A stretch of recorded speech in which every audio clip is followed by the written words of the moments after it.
Olá, ótima tarde para você que está acompanhando aqui esse que é o maior e mais esperado debate da política brasileira, debate principalmente daqueles que são conservadores, liberais, que acreditam na direita brasileira. Nós estamos aqui firmes e fortes neste sábado, dia 29 de maio de 2021, promovendo este debate com dois debatedores de altíssimo nível que eu sei que vocês conhecem muito bem, que eu sei que vocês acompanham também muito bem. Ao meu lado direito, lá está ele, Caio Coppola, ele que é comentarista político e vai debater junto com a gente. Boa tarde, Caio. Boa tarde, Paulo. Boa tarde, deputado Kim. Boa tarde a todos aí que estão nos assistindo. Sejam muito bem-vindos a essa que é a primeira live do meu canal. Então a gente conta com vocês para compartilharem o link, né? E caso gostarem do conteúdo, se inscreverem também no canal. Desejo um bom debate a todos, especialmente ao público. Muito bem, ao meu lado esquerdo e à direita de vocês está Kim Kataguiri, ele que é deputado federal. Boa tarde, Kim. Boa tarde, Paulo, Coppola, um prazer estar participando do debate.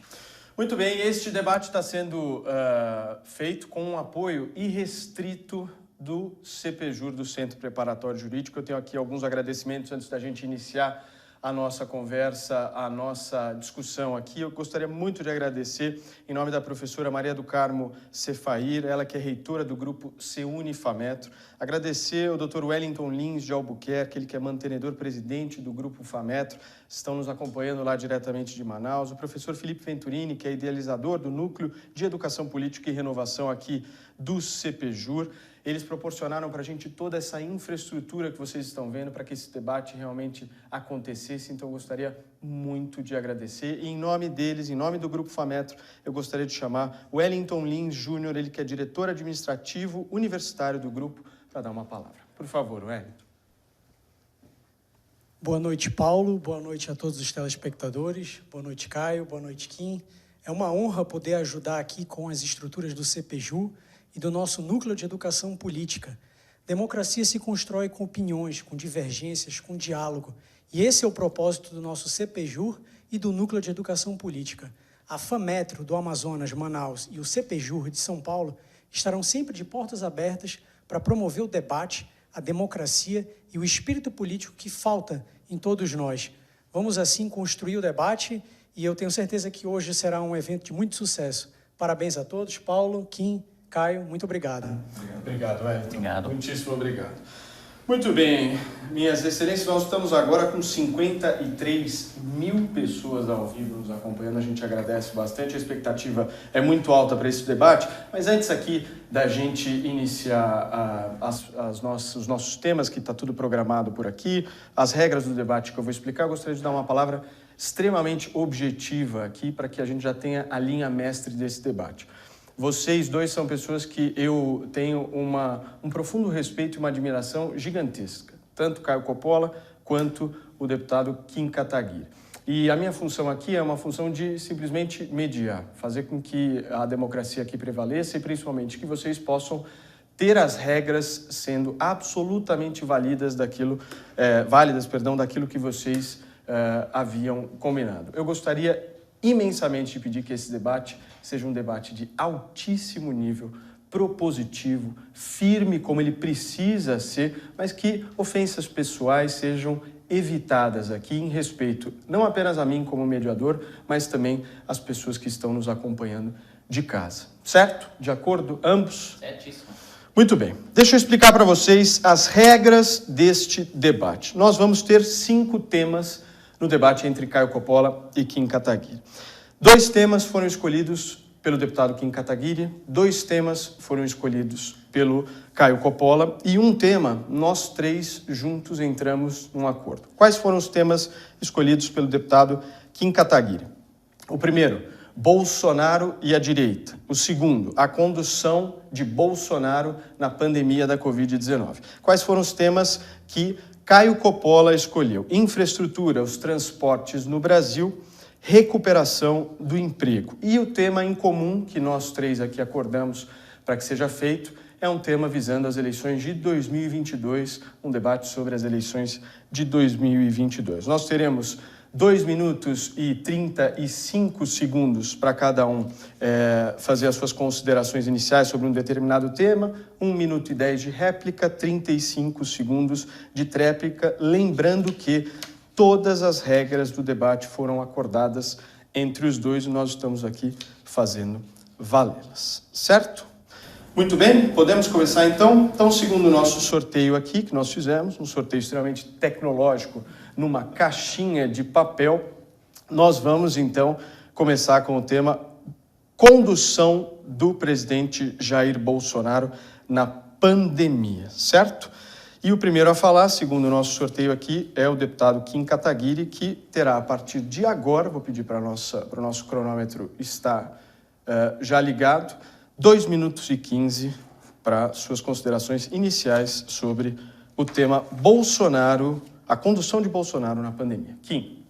Bom, primeiro dizer que é um prazer estar aqui com o Paulo, com o Coppola, participando desse debate, lamentar as 450 mil mortes que nós já tivemos em nosso país e dizer que muitas dessas mortes poderiam ter sido evitadas caso, primeiro, a gente não tivesse uma negligência, Coppola, criminosa com a vacinação. O Ministério da Saúde recebeu 11 e-mails diferentes da Pfizer e a desculpa do secretário executivo do Ministério da Saúde para não ter aberto o primeiro e-mail foi de que o computador do Ministério estava com vírus. Essa é uma desculpa inaceitável, essa é uma desculpa ridícula para alguém que está no nível do secretário executivo do Ministério da Saúde e que recebeu 2 dias depois uma ligação do representante da Pfizer reforçando a oferta de 70 milhões de vacinas. Então, primeiro, nós temos uma negligência criminosa do governo federal em adquirir as vacinas, em se negar a entrar em contato com a Pfizer, dando a desculpa que foi um vírus de computador que atrasou em 6 ou 7 meses a entrega do contrato e o início das negociações com a Pfizer, quando a gente poderia ter começado a nossa vacinação em dezembro de 2020, segundo a previsão e o contrato inicial da própria empresa. Segundo, a promoção ostensiva, e a gente tem o caso do Amazonas de Manaus mais emblemático, recentemente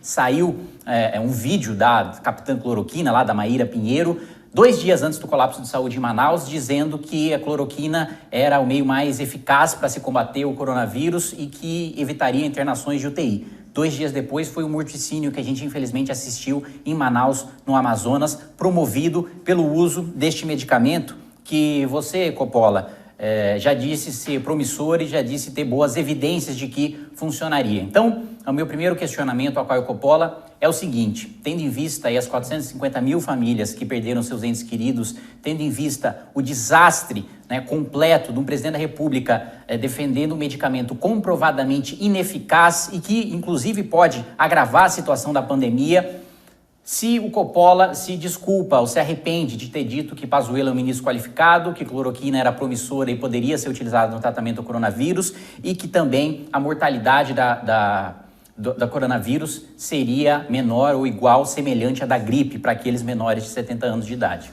Muito bem. Agora, 2 minutos e 15, por favor, para girar o nosso cronômetro. Caio Coppola, vamos lá. Bom, vamos começar pelo final, a informação que está mais recente na minha cabeça. Eu simplesmente estava repercutindo um boletim publicado na Organização Mundial de Saúde do Dr. John Ioannidis, que é simplesmente um dos 10 cientistas mais citados no mundo. E analisando os dados até outubro de 2020, e aí que, mais uma vez, o deputado peca por não dar a informação completa para as pessoas, ou seja, a gente ainda estava na primeira onda do vírus, sem as novas variantes, e ele colocou no boletim da Organização Mundial da Saúde que a letalidade por infecção média global era de 0,23%, e que ela despencava para 0,05% nos casos de menores de 70 anos. Eu não retiro o que eu disse, porque eu estava simplesmente repercutindo um fato científico. Sobre a qualificação do ministro Pazuello, eu estava, mais uma vez, repercutindo fatos. O currículo do ministro, como especialista em logística, inclusive responsável por questões relacionadas à saúde na Operação Acolhida, era de domínio público. Ele foi elogiadíssimo pelo seu trabalho logístico nas Olimpíadas. E não há nada errado em veicular essas informações. Isso fez parte da biografia dele. E sobre a Pfizer, eu acho que quando a gente mede os resultados, ainda mais quando a gente faz acusações gravíssimas que o nobre deputado pode fazer protegido pela sua imunidade parlamentar, uma prerrogativa da qual eu não gozo, a gente tem que analisar o impacto real das medidas. Então, quando ele falou aqui de poderíamos ter vacinado em dezembro, primeira vacina do mundo foi aplicada em 8 de dezembro no Reino Unido. Nos Estados Unidos, fabricação local da Pfizer, fábrica local, 14 de dezembro. Ora, como que isso seria possível se as vacinas da Europa, da Pfizer, foram atrasadas? E mais, quando nós comparamos, certo, a proposta inicial, a qual o deputado se referiu, com o contrato efetivamente celebrado agora, a diferença no prazo de entrega e na quantidade de entregas é ínfima, até porque os contratos começavam fracionados. Então, eu não acho que, nesse caso, a gente possa falar em negligência criminosa.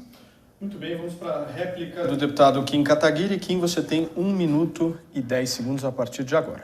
Podemos falar em negligência criminosa porque a corrente majoritária, né, da ciência defendia e já explicitava, mesmo com os dados do Brasil, em outubro de 2020, que a letalidade do coronavírus já era mais do que 20 vezes a letalidade da gripe para aqueles menores de 70 anos de idade. Então, na realidade brasileira, né, os dados apontados pelo estudo do Coppola não se aplicam e isso deveria ser transmitido com responsabilidade, com verdade, para alguém que comenta na televisão brasileira. Em relação a ser especialista em logística, a gente já viu o resultado prático disso e a Operação Acolhida nem se compara a administrar o Sistema Único de Saúde, que é muito mais complexo, que é tripartite e que possui competência concorrente dos estados e dos municípios. Além disso, o impacto real, nós poderíamos sim ser um dos principais hoje, se não o país que mais vacina, um dos que mais vacina no mundo, porque nós temos hoje a melhor infraestrutura de vacinação do mundo e já mostramos isso na H1N1. O Bolsonaro fez com que a gente caísse de primeiro lugar em vacinação para 55º em relação às outras epidemias pelas quais a gente já passou. Então existe negligência criminosa,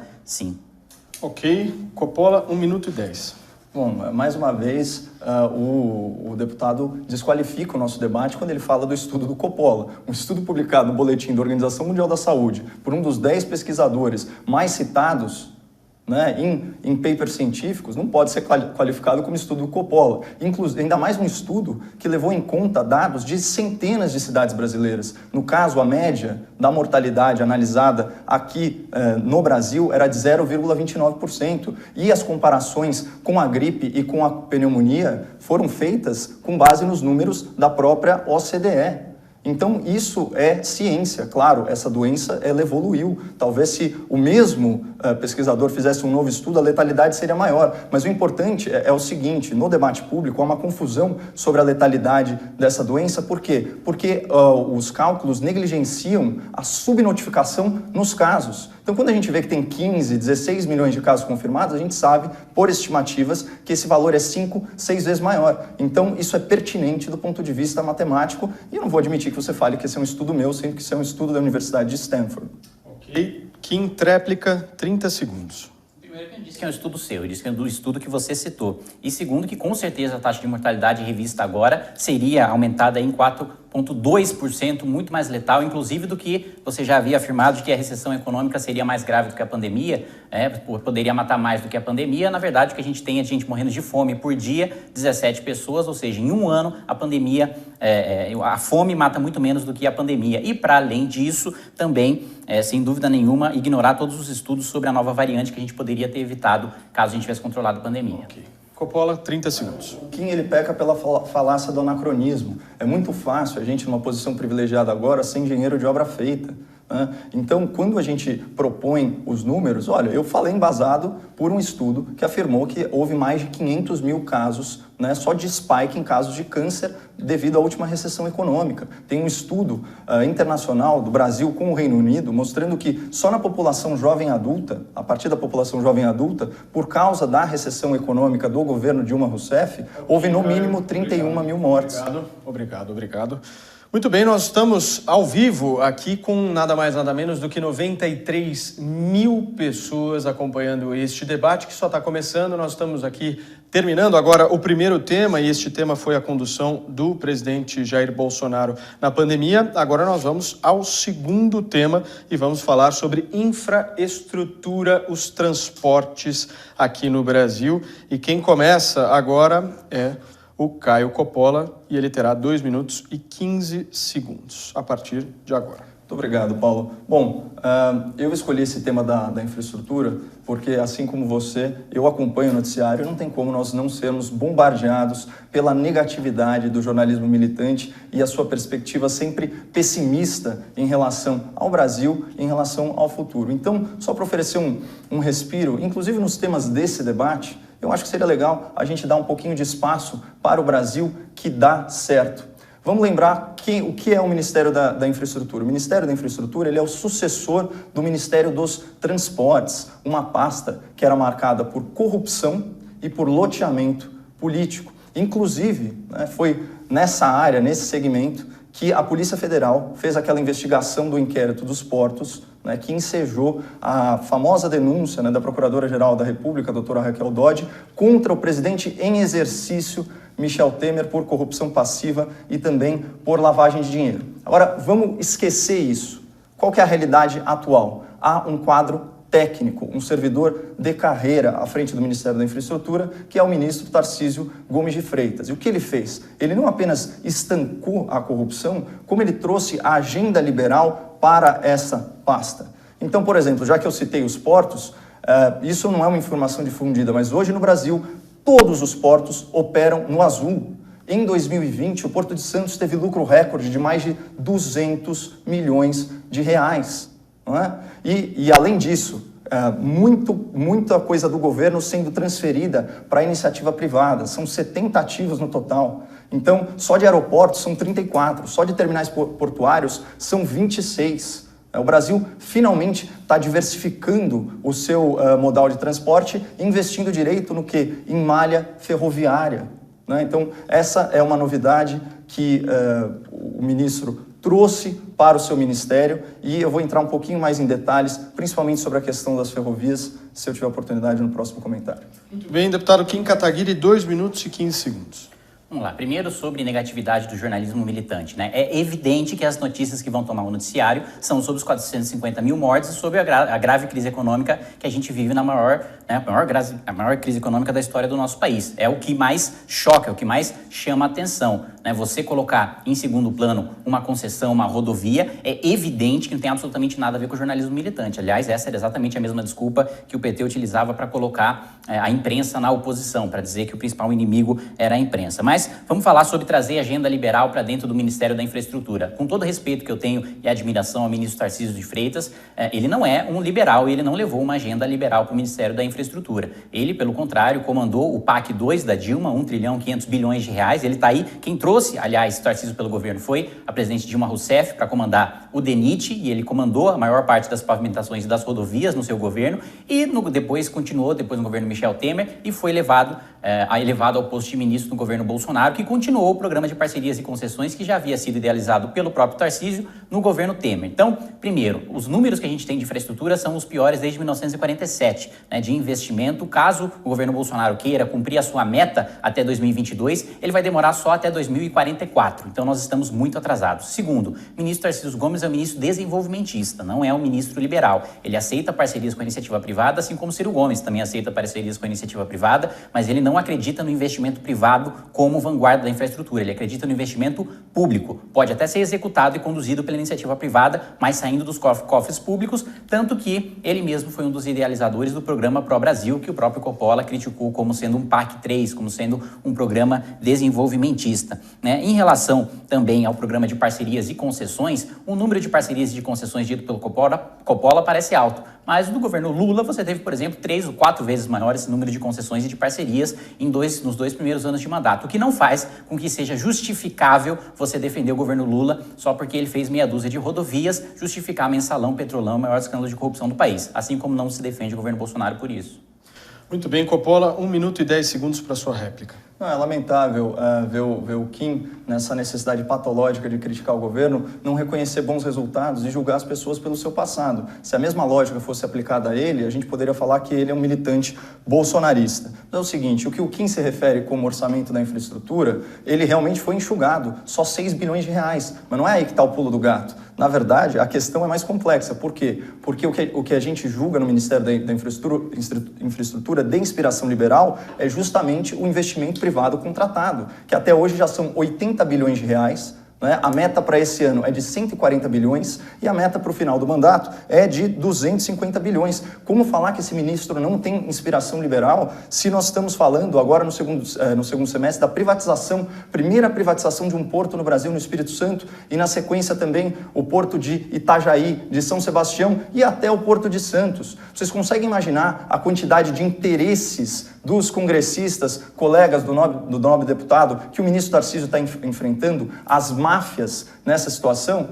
E falar que o governo não está sendo liberal nessa área é simplesmente negar a realidade. Kim, 1 minuto e 10 para sua réplica. Vamos lá, mais uma vez, pergunte ao ministro Tarcísio seu posicionamento sobre investimento público para impulsionar o setor, e o Coppola falou aqui sobre metas. E como eu disse, para cumprir essa meta irreal do governo de 250 bi até 2022, no atual ritmo de investimentos, o governo teria que esperar até 2044. Estabelecer meta, qualquer um pode estabelecer para qualquer coisa. Isso não significa entregar resultado. E, para além disso, né, você ainda tem a argumentação de que não, quem está querendo julgar pelo passado. Não, imagina, eu não disse que o ministro Tarcísio é um mau ministro porque ele conduziu o DENIT no governo Dilma. Eu estou dizendo que ele conduz investimentos públicos no país desde o governo Dilma e elaborou o programa de parcerias e concessões no governo Temer, que está sendo executado agora, né? Eu reconheço o seu mérito em ser um bom executor de obras. Isso não justifica o governo Bolsonaro. Sinto muito, Coppola, mas eu acho que nós temos uma diferença aqui fundamental. Eu não abriria mão de nenhum princípio, de nenhum valor do futuro do país, do futuro da direita brasileira, de desenvolvimento econômico ou de salvar vidas na pandemia em troca de meia dúzia de rodovias, que, aliás, foram de investimento muito menor do que em governos anteriores.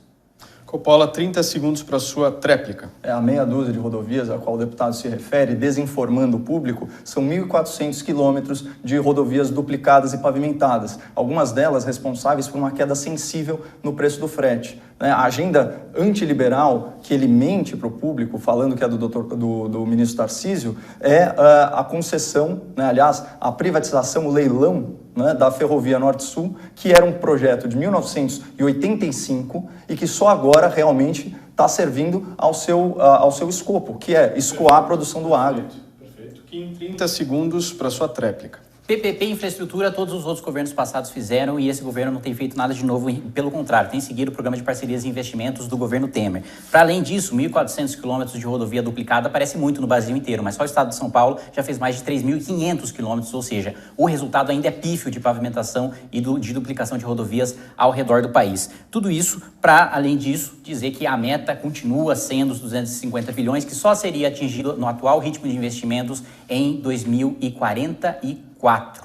Muito bem, são 2h30 da tarde agora deste sábado e eu tenho uma notícia para dar para vocês aqui. Nós estamos com mais de 104 mil pessoas ao vivo nos acompanhando. Isso daqui é muito melhor do que a final da Champions League. É só essa constatação que eu queria dizer para vocês. Compartilhem aí, por um acaso, se vocês puderem nos ajudar, compartilhem. Nós estamos ao vivo aqui, ainda temos alguns temas para debater e contando muito com a sua audiência, com a sua participação. Vamos para o nosso terceiro tema, então, do debate de hoje, proposto pelo deputado federal Kim Kataguiri. E o tema é Bolsonaro e a direita, o legado de Bolsonaro para a direita. Vamos iniciar, então, com os seus 2 minutos e 15 segundos do deputado Kim Kataguiri. Kim.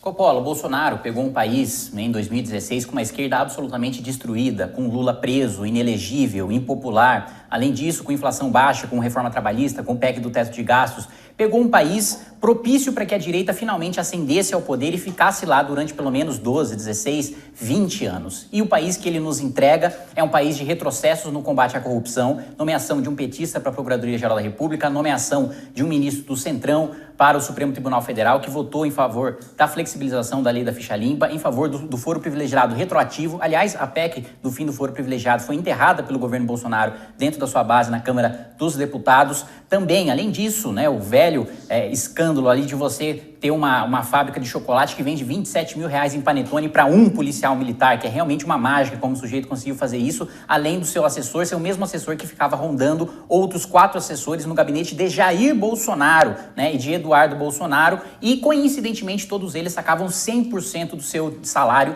todos os meses. E 100% do salário todos os meses, claro, uma coisa hipercomum, todo mundo que está assistindo aí com certeza também faz isso e pagava, né? Queiroz pagava tanto a escola como o plano de saúde da família de Flávio Bolsonaro em dinheiro vivo. Tudo isso fez com que toda essa rachadinha, e aliás, a valorização de imóveis também é importante ressaltar, né? 300% de valorização de imóvel em 8 meses. 300% em 8 meses pós-eleição de Jair Bolsonaro, foi a valorização de imóveis. Praticamente a bolha de 2008 foi alcançada hiperbolicamente aí pelo escândalo de Flávio Bolsonaro, que se transformou num Pelé dos negócios, comprou até uma mansão depois que seu pai foi eleito. Tudo isso maculando e arrastando a imagem da direita brasileira, que estava em ascensão em 2016, e agora ele nos entrega um país em que o Lula não só está solto, como está elegível, graças aí à conivência de Jair Bolsonaro e à camaradagem de Jair Bolsonaro com o Supremo Tribunal Federal, e no seu interesse em ver Lula concorrendo para ele ter alguma chance de vencer a reeleição.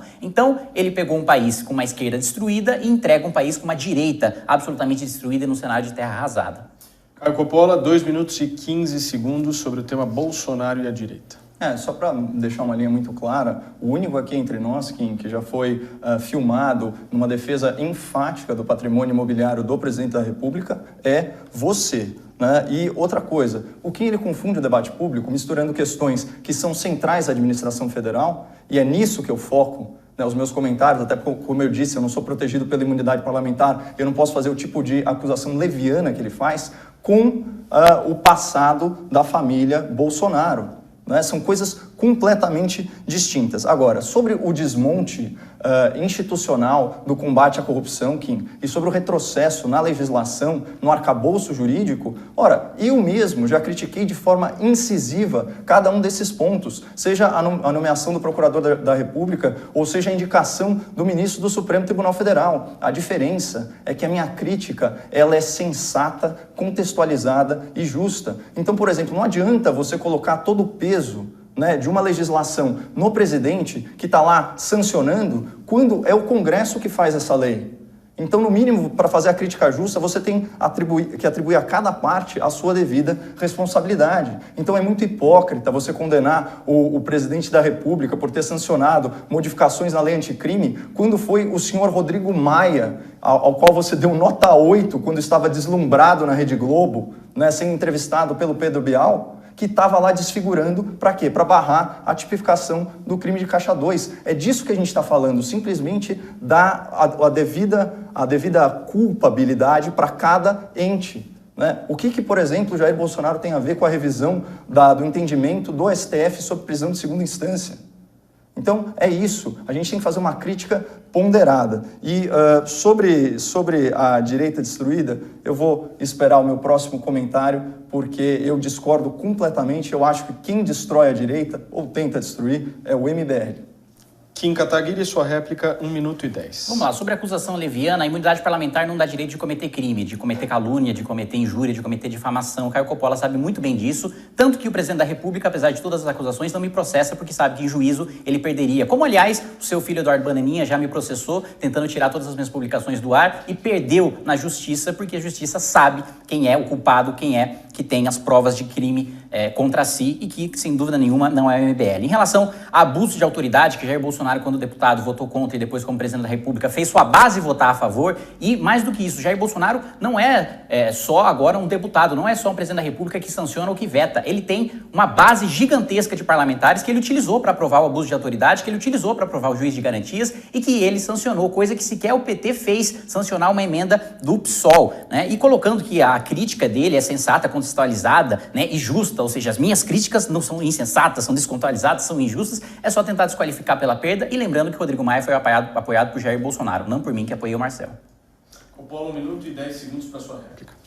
O fim da picada você falar que não apoiou um parlamentar ao qual você atribuiu nota 8, né? Mas enfim, vamos falar sobre a direita destruída por Jair Bolsonaro, né? E eu faço a réplica, né? Aquela lógica leninista, né? Xingue-os do que você é, acuse-os do que você faz. Onde estava o MBL quando o povo brasileiro precisou ir às ruas pela reforma da Previdência? Estava boicotando a manifestação, né? Estava fazendo o jogo sujo do sindicalismo, fazendo o jogo sujo dos sindicatos e falando, não, isso aqui é uma greve extremista, radicalizada, golpista, antirrepublicana, usando aqui a sua expressão. E qual é o trabalho do MBL hoje?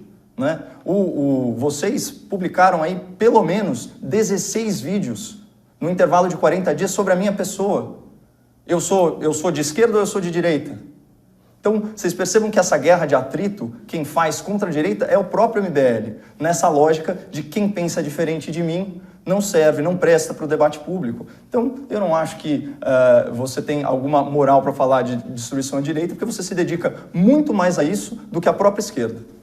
Kim Kataguiri, sua tréplica de 35 segundos agora. Pelo contrário, a minha dedicação é para salvar a direita de Jair Bolsonaro e, primeiro, a notícia falsa de que é uma expressão leninista, né, alguém que claramente não conhece a história da Revolução Russa e que repete, né, jargão de Olavo de Carvalho sem nunca ter lido uma linha sequer do que escreveu Lenin ou do que George Orwell escreveu sobre Lenin. Então, você distingue do que você é, acusa do que você faz, isso é mentira. Essa expressão simplesmente não saiu da boca de Lenin. E sobre a reforma previdenciária, não teve um movimento que lutou mais para a reforma da Previdência desde o governo Temer, quando Jair Bolsonaro estava contra, indo para o Nordeste falando que não tinha déficit da Previdência e que a reforma da Previdência era para matar pobre. Nós estávamos defendendo a reforma previdenciária, ainda que ela fosse impopular. Muito bem, nós vamos agora então para o nosso quarto...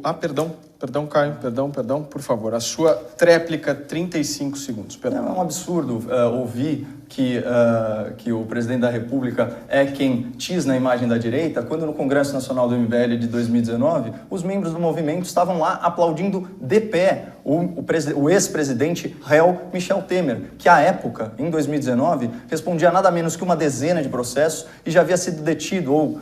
vamos falar de forma mais vulgar, preso 2 vezes. Isso sim atrapalha a imagem da direita.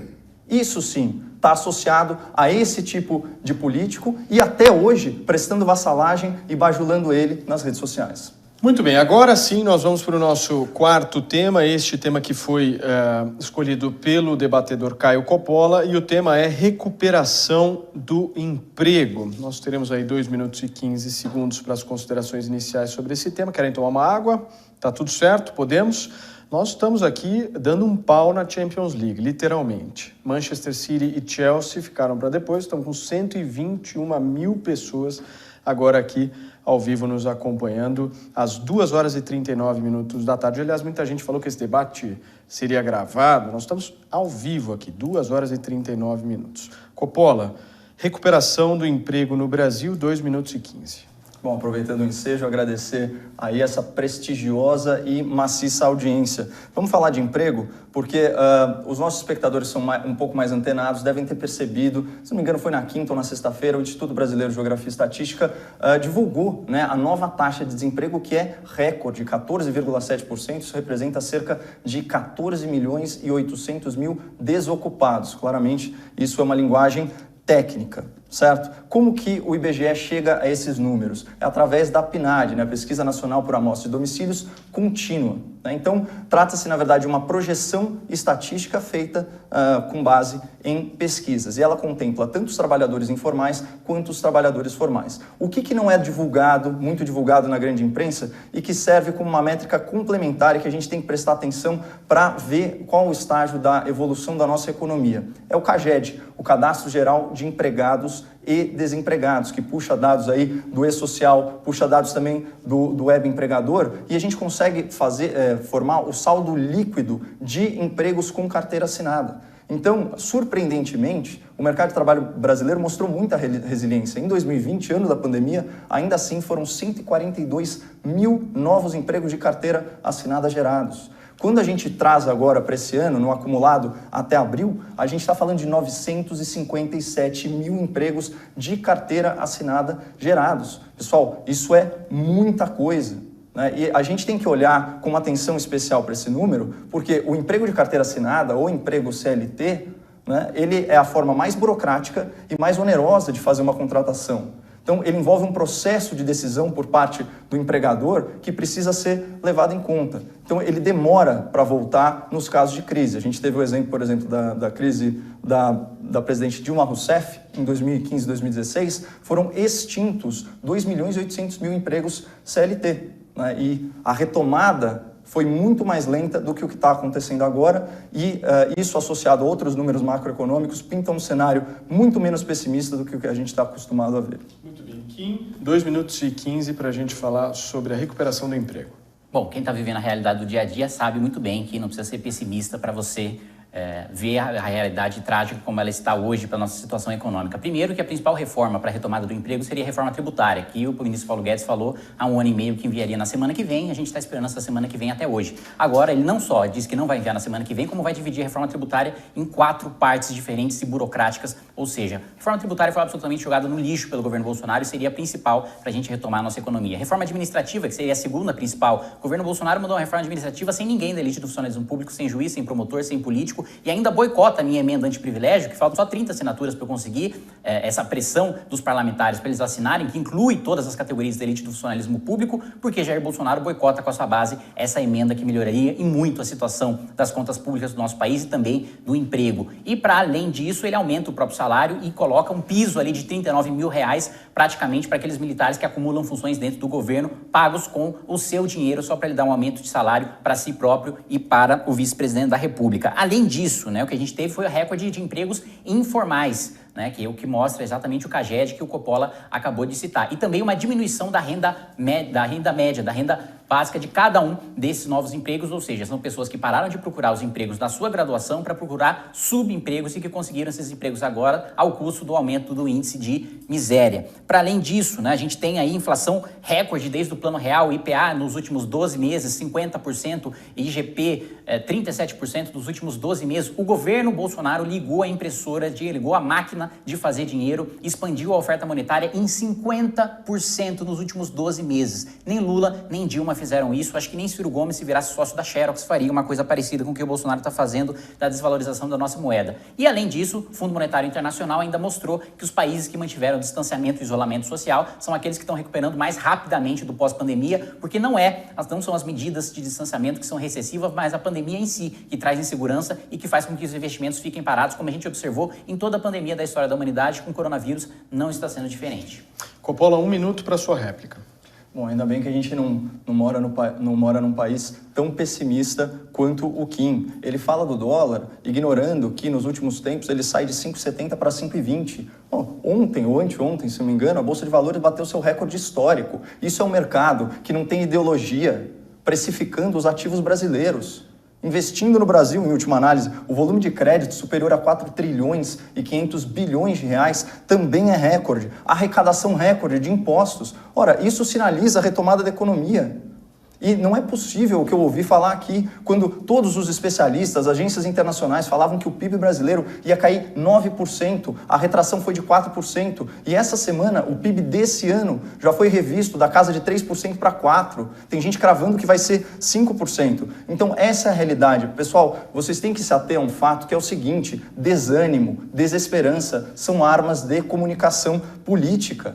São armas de comunicação política. O que eu quero mostrar aqui é que existe um Brasil que está dando muito certo e que está sendo varrido para debaixo do tapete simplesmente por uma questão de militância. Kim, 1 minuto e 10 segundos. Ilusão, populismo e demagogia também são instrumentos que vendem falsas esperanças para a população e são armas de comunicação política já utilizadas por todo quanto é tipo de líder populista de esquerda e de direita na história do nosso país. Fato é, volume de crédito subsidiado e também recorde de inadimplência. As pessoas não têm condições de pagar as dívidas emitidas durante o período da pandemia, E o governo, aliás, fez o Pronamp, que é um dos programas de crédito mais fracassados da história do mundo. Só 5% do orçamento que o Congresso Nacional aprovou para o Pronamp chegou de fato na ponta das empresas, porque o ministro Paulo Guedes obrigou as empresas a manter todos os seus empregos exatamente como eles estavam durante o período da pandemia, até 1 ano depois. É óbvio que ninguém tem previsibilidade no seu negócio para conseguir pegar empréstimo dessa maneira. E o PIB crescendo 3% ou 4%, 3% é efeito estatístico. Se em todos os trimestres ele crescer 0%,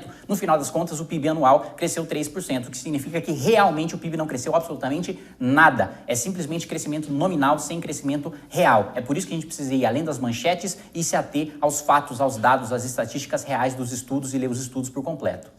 Caio Coppola, sua tréplica, 35 segundos. Até então aos fatos reais, A gente está falando o quê? De 1 milhão de empregos com carteira assinada durante a pandemia que o Kim varre para debaixo do tapete, sem falar na contenção de danos.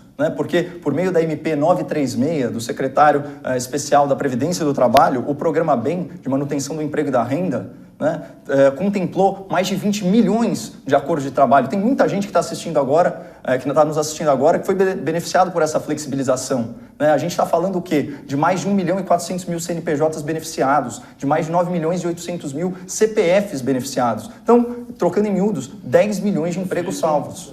Kim, para a gente fechar esse tema, 35 segundos. Vamos falar então sobre saldo de medidas provisórias no emprego. O MP 1116 e 1117 criaram um rombo para você, para nós, de mais de 70 bilhões de reais que os meus netos vão ter que pagar e eles ainda nem têm pai. Né? E para além disso, também a expansão da oferta monetária, que o Caio Coppola absolutamente ignorou, fazendo com que a nossa inflação disparasse. E sobre os dados do CAGED, eu citei que esses novos 1 milhão de empregos foram empregos que estão pagando menos do que aqueles empregos que pagavam previamente. A gente teve uma diminuição na renda per capita de cada uma dessas famílias e é disso que se trata, das pessoas viverem melhor ou viverem pior. E esse resultado otimista do Caio a gente não está vendo na prática. Muito bem, são 2h48 agora da tarde deste sábado. Mais uma vez os nossos agradecimentos aqui a essa gigantesca audiência que nós temos hoje, 121 mil pessoas agora ao vivo. Com certeza esse debate ainda vai rodar bastante no On Demand. Então a gente agradece imensamente vocês estarem aqui num sábado assistindo tanto o Kim quanto o Caio, quanto eu também, a gente aqui neste debate. Olha só, nós vamos agora para o nosso último tema do debate. Esse é um tema, como eu já mencionei aqui para vocês no início, foi um tema diferente desses 4 temas que vocês viram os dois debatendo agora. Cada um escolheu 2. Este 5º tema foi um consenso aí entre nós 3 para que a gente pudesse colocar uma pauta sobre as eleições de 2022. Então nós fizemos aqui um sorteio e quem começa a falar sobre as eleições de 2022, a sua visão, a sua perspectiva, é o Coppola e ele tem 2 minutos e 15 segundos. Eu sou um entusiasta da democracia e eu adoraria, né, viver num país em que a realidade eleitoral nos propiciasse uma série de bons candidatos, né, com os quais nós nos sentíssemos representados e pudéssemos escolher. Eu não tenho nenhum preconceito contra uma candidatura de terceira via, de quarta via, de quinta via. Eu acho que isso seria salutar. Mas eu vivo no mundo real, né? E de tudo que foi falado nesse debate, eu gostaria de transmitir uma mensagem para o nosso espectador, que é a seguinte: não existe equivalência moral entre Lula e Bolsonaro. Eu vou repetir para frisar: não existe equivalência moral entre Lula e Bolsonaro. Tá? Ainda que todas as acusações, sejam elas levianas ou não, contra o presidente da República fossem verdadeiras, e provavelmente não são, ainda assim, né, o Bolsonaro está para o Lula como uma unha encravada está para um pé quebrado. E o Brasil precisa caminhar. E caminhar com o pé quebrado é infinitamente mais difícil. Eu reconheço o mérito das críticas que falam do patrimonialismo, do nepotismo, do corporativismo, do populismo, né, que colocam o Bolsonaro, de certa forma, como um fruto do seu meio, né, que é o meio político. Tudo bem. Só que, pelo menos, o Bolsonaro ainda realiza algum tipo de enfrentamento ao sistema. Sim, ele transige eventualmente com o STF, ele transige com o centro fisiológico do Congresso, mas ainda existe um enfrentamento ao establishment midiático, existe um enfrentamento à tirania de certas decisões que tolhem as liberdades individuais. Bolsonaro ainda de vez em quando, ele enfrenta o sistema. Lula é o sistema. Lula é o sistema. E é uma pena ver jovens promissores, como o Kim Kataguiri, falando que num eventual segundo turno anulariam o voto. Eu repito, não existe equivalência moral entre Lula e Bolsonaro. E ao longo desses meses eu vou provar isso nesse canal. Menos pelos méritos do Bolsonaro, muito mais pelos deméritos do Lula. Kim, 2 minutos e 15 segundos para você falar a sua visão sobre as eleições de 2022. Eu não quero nem unha encravada, nem pé quebrado. Eu acho que a gente precisa caminhar muito bem com as duas pernas e é isso que a gente precisa fazer, construindo uma alternativa de terceira via para as eleições de 2022. O que a gente viu no governo Bolsonaro foi um governo de sistema, né? O governo Bolsonaro triplicou o número de emendas parlamentares. Não acredite em mim, acredite no Tribunal de Contas da União. Triplicou o número de emendas parlamentares, pagou mais do que Temer, do que Dilma, do que Lula. Aliás, mais do que Dilma 2 e Temer somados. Temer havia batido o recorde de emendas parlamentares, Bolsonaro triplicou esse número e sabe do que mais? Ele proibiu o Tribunal de Contas da União de fazer fiscalização. Eu, como membro da Comissão de Fiscalização e Controle, não posso fiscalizar as emendas parlamentares, né, do Congresso do Centrão, corrupto e etc., que Bolsonaro blindou graças a uma emenda constitucional aprovada com o seu apoio e da sua base ainda em 2019. Para além disso, né, Bolsonaro confunde-se com o sistema 1000%. Quer mais sistema do que um petista para a Procuradoria-Geral da República? Quer mais sistema do que juiz de garantias? Quer mais sistema do que limitação de delação premiada? Quer mais sistema do que abuso de autoridade contra juiz, contra promotor, contra policial que combate o crime, que combate a corrupção? Quer coisa mais sistema do que dá o DENOX, dá o FNDE, dá a FUNASA, dá o Ministério das Comunicações, dá a Secretaria de Governo, tudo para o Centrão? Quer coisa mais sistema do que isso? São mais de 200 bilhões de reais em orçamento nas mãos do Centrão sob o governo Bolsonaro. Não existe nada mais sistemático do que isso. Não existe nada mais corrompido, patrimonialista, sujo, imoral do que isso, que é exatamente o que Lula fazia, inclusive agora com a mesma prática de compra de parlamentares com dinheiro público por meio do Tratorão, né? E para além disso, né, com o ministro fazendo laranjal para vencer a eleição, e esse fracasso e esse cenário de terra arrasada não é o meu pessimismo não, é o que as eleições de 2020 mostraram. Bom, o Caio pode dizer que as urnas estão fraudadas e que a gente não pode considerar as eleições de 2020, mas fato é que os maiores vencedores dessas eleições foram o Centrão e as esquerdas. Bolsonaro foi um completo fracasso. Dos 59 candidatos que apoiou, apenas 12 venceram, e esse é o retrato que a gente tem para 2022. Se a gente não construir uma alternativa viável, Bolsonaro vai para o segundo turno com Lula e vai perder. E eu não quero ter esse pé quebrado durante os próximos, pelo menos, 4 anos. Coppola, sua réplica. Bom, não chegamos aqui no cerne da questão, Kim. Quem seria pior, Lula ou Bolsonaro? Você tem uma audiência jovem enorme, muitos deles vão votar pela primeira vez. E eles vão se deparar com isso. E é uma decisão madura, uma decisão adulta, né?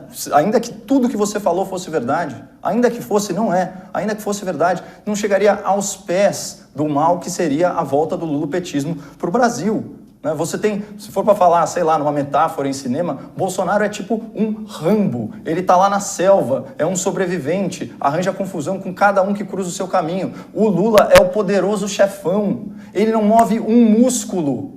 Se ele tem problema na justiça, ele liga para a turma dele na justiça. A imprensa cuida de fazer as coisas. Na classe média, ele recorre ao PSOL. E tem um monte de gente fazendo trabalho sujo para o Lula, inclusive o MBL, que fica aqui desgastando o governo e desgastando pessoas que são da direita e que não pensam estritamente como o MBL. É assim que funciona. Kim, sua réplica. Vamos lá, primeiro, né, ainda que fosse verdade, ainda que falando que as coisas que eu falei não são verdade, mas sem provar absolutamente nada, sem apontar absolutamente nenhuma falsidade, sem falsear nenhum dos meus argumentos, apenas dizendo que ainda que fosse verdade, né, como ele já fez também no debate anterior, fugindo completamente, na fala anterior, fugindo completamente do mérito da questão. Se ele tem problema, o Lula liga para a justiça, exatamente o que Jair Bolsonaro fez, nomeando assessor de Dias Toffoli e Gilmar Mendes para hoje André Mendonça, ministro da Segurança Pública, ministro da Justiça, nomeou um assessor de ambos, nomeou um petista para a Procuradoria-Geral da República. Que coisa pior do que isso? O Congresso é corrupto? Tem muita gente corrupta lá dentro? Tem. E por que a Procuradoria-Geral da República não faz nada? Porque Bolsonaro nomeou ela para servir ao sistema, para servir a maior parte do Centrão corrupta e fisiológica. E pagou mais dinheiro para o Centrão do que qualquer petista, do que qualquer Michel Temer, do que qualquer Fernando Henrique, Collor, Sarney pagou na história do país. Veja os dados do Tribunal de Contas da União. Ele triplicou o número de emendas sem fiscalização. Alternativa, eu tenho um trio muito bom para construir essa viabilidade e sair dessa falsa dicotomia criada por Caio Coppola. Moro, Danilo Gentili e Amoedo, que são 3 nomes que têm dialogado bastante, que tem tudo para se dar bem nas próximas eleições. 35 segundos de tréplica, Coppola. Olha, Kim, você vai me desculpar, mas eu não sou criador da realidade, eu sou comentarista da realidade. Né? A pesquisa Exame que você utilizou para corroborar aí o Danilo Gentili com 8%, pelo amor de Deus, na pesquisa espontânea, o Danilo Gentili não aparece. E o João Amoedo, que você mencionou, aparece com 0,5%. E o único cenário no qual o Danilo Gentili faz 8% é num cenário hipotético, surreal, em que há 3 candidatos. Lula, Bolsonaro e Gentili. E ainda assim, entre todos eles, ele é o que pontua menos. Eu estou com os pés no chão e preocupado com o futuro do Brasil e eu não quero Lula acima de tudo. Kim, 35 segundos para a gente fechar. Eu gostei que nesse pequeno tempo de debate eu já consegui convencer o Caio a acreditar em pesquisas, né? Porque ele já teve um vídeo aí na semana passada ou retrasada falando que elas não refletiam a realidade, que elas não funcionavam. Então esse já é um bom primeiro ponto de vitória. E segundo, depois disso, na espontânea ele não aparece. Pesquisem as pesquisas espontâneas 2 anos, 1 ano antes das eleições de 2018. Veja quem é que estava no topo da pesquisa espontânea e na pesquisa incentivada. Era Lula em primeiro, Marina Silva em segundo. Se a pesquisa nesse momento fosse o retrato da realidade, hoje ou a gente teria Lula ou a gente teria Marina Silva como presidente da República. Então, sim, tem viabilidade. E ainda que não tivesse, eu prefiro perder com os meus valores do que ganhar me vendendo. Ok. Muito bem, nós chegamos aqui já na parte final do nosso debate do Kim Kataguiri com o Caio Coppola. Mais uma vez aqui eu não posso deixar de mencionar as mais de 126 mil pessoas que estão nos acompanhando agora ao vivo, neste sábado. Vi relatos de gente fazendo churrasco e acompanhando o nosso debate, vi relatos de pessoas que estão deitadas agora no sofá também assistindo ao nosso debate, e vi detalhes de pessoas que realmente se interessam mesmo por política e vieram aqui conosco para participar. Bom, gente, nós temos agora pelo nosso cronograma aqui as considerações finais, então eu queria que nós sorteássemos. Vocês podem fazer um... Tanto faz? Vocês estão muito leves, foi muito leve hoje. Como eu preferi? Então com Coppola começando. Coppola, nossa, é muita gentileza. Vamos lá, Coppola, 30 segundos, por favor. Bom, eu queria agradecer muito essa audiência maciça. Realmente não estava esperando, ainda mais com tanta concorrência, né? Nós temos a Champions League, nós temos também toda a esquerda brasileira aí abdicando de meses de narrativa do Fica em Casa para ir se aglomerar e gritar, vejam só, né? Bolsonaro genocida nas ruas. Então, obrigado pela companhia aí, deputado. Muito obrigado pela mediação, Paulo. Mais uma vez, estendendo os agradecimentos aqui ao CPJur que viabilizou tudo isso. Kim, para a gente fechar, por favor. Só agradecer, Paulo, Caio, dizer que gostei muito do debate, acho que foi muito produtivo. Na minha avaliação, até a gente poderia, aproveitando 126 mil pessoas assistindo, dar uma estendida aí. Eu deixaria o Coppola estabelecer novas regras, se ele quisesse, mais 19, menos 19, se ele quiser. A minha única regra seria da gente continuar. Mas eu não sei se o Coppola vai topar isso, vai dizer que eu não tenho palavra, que não foi isso que a gente acordou, mas eu gostaria muito de continuar aproveitando essa audiência, mas se a gente não continuar, eu me despeço e agradeço a atenção de todos vocês. Muito bem, eu queria imensamente aqui agradecer as mais de 125 mil pessoas que estiveram conosco ao vivo, aqui nos acompanhando, dizer e dar um depoimento aqui para vocês dois, da minha admiração que eu tenho pelo trabalho de vocês dois, e por ser uma pessoa também, assim como vocês, que tem muita preocupação de ver o lulopetismo de volta ao Brasil. É muito ruim e muito triste para o Brasil, por muitas vezes, a gente vê uma direita rachando dessa maneira. Então, eu acho que o quanto mais a gente puder buscar convergência nesse momento em que nós estamos, melhor será. Esse é o recado que eu queria deixar aqui para todos vocês. Queria mais uma vez agradecer. 125 mil pessoas ao vivo nos acompanhando em pleno sábado. Foi um prazer. Foi um prazer enorme. Caio Coppola estabeleceu as regras, o Kim Kataguiri aqui aceitou as regras. Mas agora quem estabeleceu as regras é a doutora Juliana, que está em casa esperando, afinal de contas é um sábado, eu também quero ver a minha Champions e eu tenho mais o que fazer, Kim, sinceramente. E só mais uma vez agradecer aqui, principalmente por vocês terem me escolhido para mediar esse debate. Espero que a gente tenha conseguido aqui estabelecer... Eu espero sinceramente mesmo, eu fiquei muito feliz com isso, fiquei feliz com o depoimento que o Caio fez, fiquei feliz com o depoimento que o Kim fez. Mesmo você sendo um bolsonarista tucano, eu gosto muito de você. Não, eu sou um produto da China, querido. Muito bem. Gente, olha, nós vamos ficando por aqui. Eu queria muito agradecer mais uma vez todas as pessoas que nos acompanharam. Esse vídeo vai ficar salvo, né, Caio, no seu canal, então vai rodar muito mais do que essas 124 mil pessoas. A gente se vê. Muitíssimo obrigado, Caio, mais uma vez. Muitíssimo obrigado, Kim. E muito melhor que Champions League. Tchau.